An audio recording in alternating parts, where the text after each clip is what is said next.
Por que o sistema presidencialista dá certo somente nos Estados Unidos e dá errado para os vários países que copiaram o modelo norte-americano?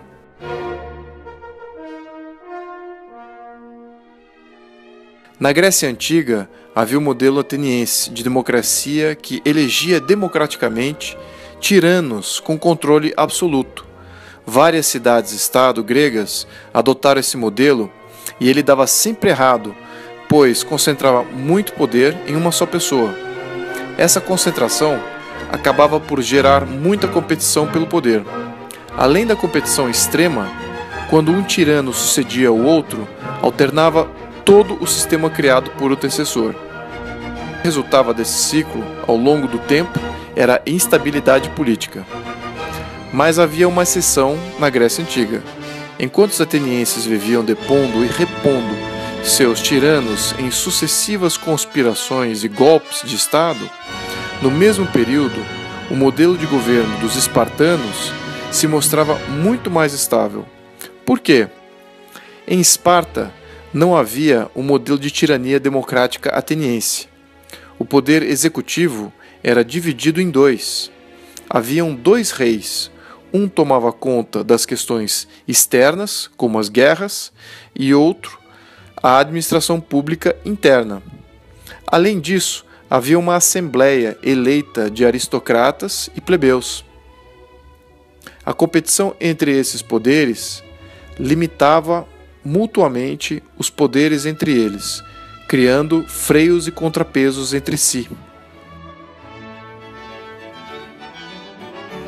Em 509 a.C., em Roma, os fazendeiros romanos se libertaram dos tiranos etruscos. Os romanos livres observaram atentamente os resultados dos diversos modelos de governo que existiam na Grécia, para determinar que tipo de governo iriam adotar.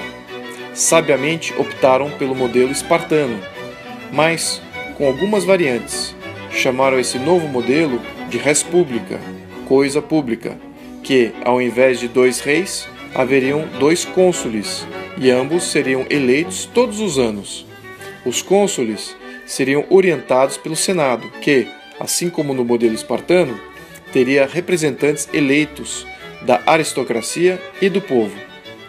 Uma conduta meritocrática e de serviço militar fora imposta, tal qual o modelo espartano, o que estimulou o espírito cívico nos novos líderes.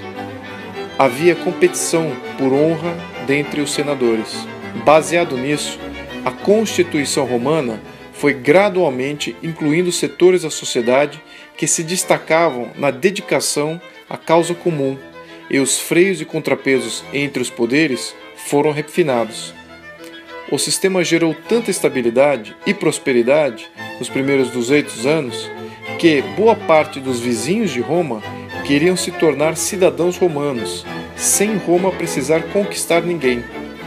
E demoraria mais 300 anos para que esse sistema deteriorasse de volta para um modelo tirânico em 27 a.C.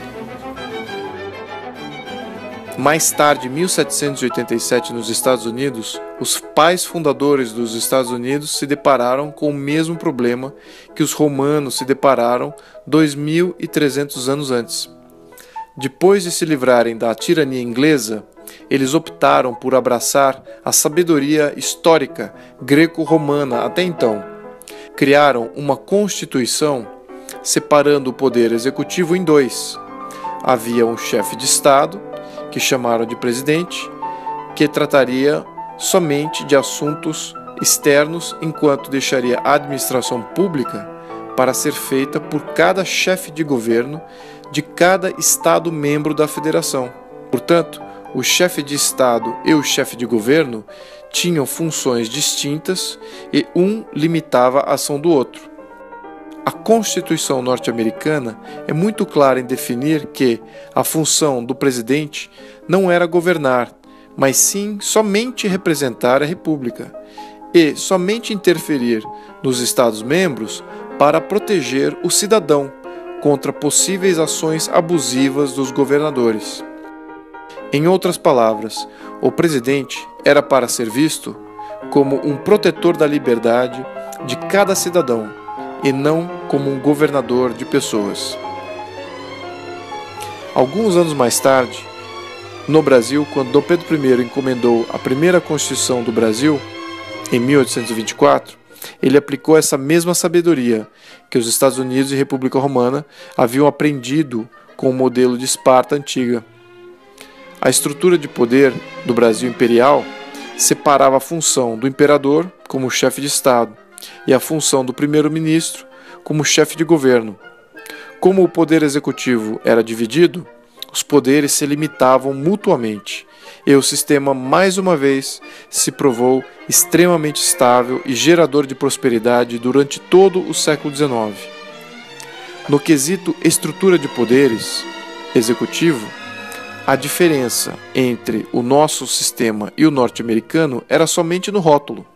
O Brasil era uma monarquia constitucionalista, enquanto que os Estados Unidos, uma república. Mas, na base dos dois sistemas, tinha o princípio ativo da separação das funções do poder executivo em dois, e ambos com processos de legitimidade popular distintos. Curiosamente, os regimes europeus do século XIX captaram a mensagem e reestruturaram seu poder seguindo o mesmo princípio do modelo imperial brasileiro da época, variável em nome e rótulo que davam para seus regimes, mas a maioria dos regimes de sucesso até hoje separam bem a função de chefe de Estado e chefe de governo. Mas, infelizmente, o Brasil não aplicou essa sabedoria quando surgiu a República em 1889. Quando os republicanos criaram o título de Presidente da República, deram ao cargo de presidente a função tanto de chefe de Estado quanto de chefe de governo. Os republicanos brasileiros não entenderam o conceito de separar funções do executivo e de criar limites para ambos. Tampouco se preocuparam em criar freios e contrapesos do poder executivo e dos outros poderes. Essa concentração de poder gerou muita instabilidade na República, pois os presidentes brasileiros tiveram poderes quase tirânicos. Desde a criação de nossa República, vivemos tendo que depor tiranos, semelhante à experiência das diversas cidades-estado grega na Antiguidade. Respondendo à pergunta inicial, o presidencialismo não deu certo no Brasil, pois o Brasil copiou somente o rótulo e não a estrutura de poder que traria o sucesso. O Brasil, na República, improvisou em nome da novidade. O brasileiro, portanto, paga o preço com instabilidade política e pobreza desde então. Os países que cometeram o mesmo erro que os republicanos brasileiros cometeram convivem até hoje com alta instabilidade política e alto índice de pobreza. É assim em todos os países presidencialistas da América Latina, África e Ásia. Se o Brasil tiver a chance de rever sua estrutura de poder mais uma vez, que fique aqui registrado para todos o que somente poucos sábios registraram da história política em 2500 anos. Que a experiência greco-romana, a experiência norte-americana e a experiência do Brasil Império seja respeitada e não descartada em nome de rótulos da moda.